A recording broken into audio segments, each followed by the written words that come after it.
Habang patuloy ang teacher shortage sa US, Filipino educators are stepping into American classrooms, bringing with them years of training and experience. Paul Garilao has more.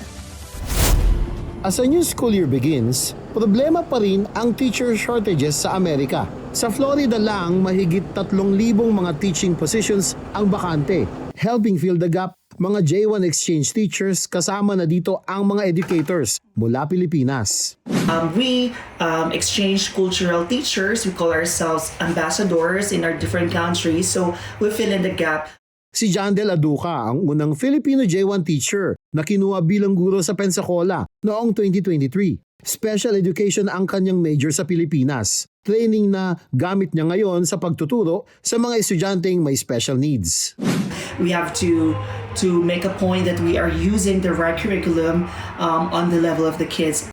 Para sa kanyang kapwa special education teacher na si Ike Puig, supporting students also means working closely with their families. I really have to say something from the parents time to time to tell them the progress, and I think that's really important that we create meaningful relationship with the parents, the families, and of course the school administrators. Para naman kay Dr. Venus Azarcon, kailangan din ng puso sa pagtuturo sa mga batang may disabilities. Kailangan with big heart ka talaga in handling with this kind of students, lalo na yung sila ay mga physically impaired na nakahiga lang at nandoon lang sila sa wheelchair. Para sa math teacher na si Alma May Inglis, dala pa rin ang ilang teaching methods mula sa Pilipinas. In my class, I teach them you solve it pen and paper, just like in the Philippines. So, dala mo pa rin yung paano ka nagtuturo sa Pilipinas. And I think that's very effective because they would really have to solve it using pen and paper.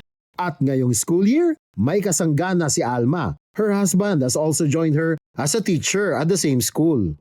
Good thing is, you know na may kasangga ka. Pagdating sa bahay, you can talk about it. Oh, what strategy did you use? Oh, this student, things like that.